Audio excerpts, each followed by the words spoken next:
Hey guys, and welcome to this week's video. Now, this week has been quite tough. My Uncle Tom, now when I say Uncle Tom, I don't literally mean uncle. It's my grandpa's brother, passed away, and that was really, really hard. He was such a lovely, lovely man, and it was heartbreaking to, lose him. When that happens, I really do not deal with grief well, I don't think. I mean, I've had grief counselling in the past and I've done work with my therapist now all about grief, but grief is a funny sort of emotion to deal with because there's so many stages to it, as I'm sure a lot of people know, and it's hard to deal with the losing of a person. So that's what I've really been coming to terms with this week, was losing a family member and also trying to preserve my mental stability in that too, because when you lose somebody, it's gonna hurt and it's gonna be painful, but I think it's also hard when you have a mental illness and your whole world is painful and negative, and when something terrible happens like grief and losing somebody, that just reinforces the negativity and that the world is a crappy place and that nothing good happens. And that's sort of what I've been dealing with this past week, dealing with the loss of losing a family member, but also dealing with not letting it consume my whole mental health.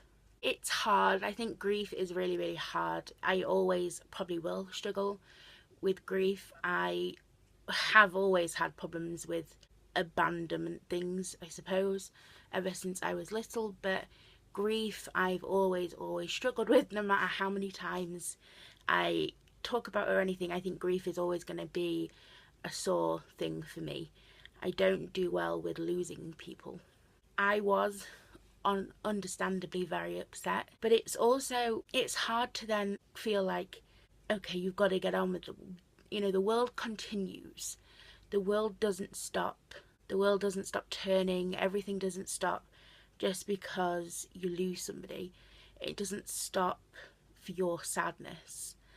And in a way, that's good and bad, because it also reminds you that you have to, get back up. You have to carry on with your life and move on. But it's also crappy because you feel so miserable that you don't want the world to carry on.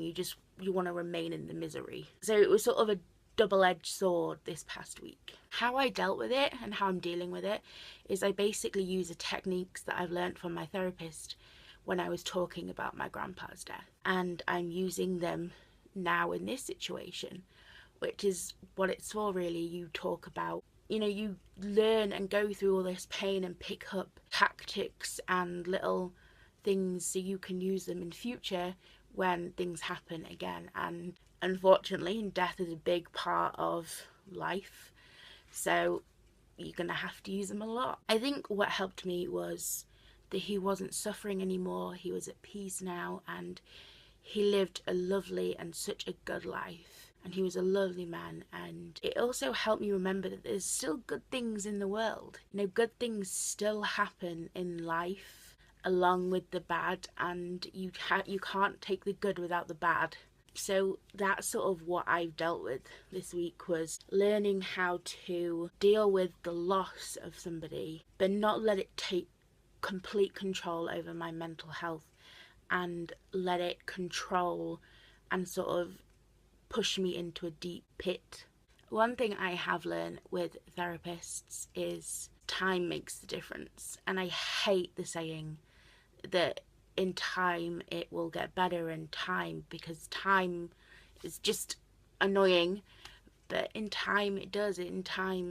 Time makes a difference, and I think I'm holding on to that, and I know that I can look back and remember good memories and remember the life he lived, rather than focus on the sad negativity of his death, which I think is really, really important.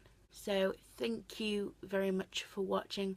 I'm sorry it is a short one, but I'm just not really in a mood to sort of do a big long video this week.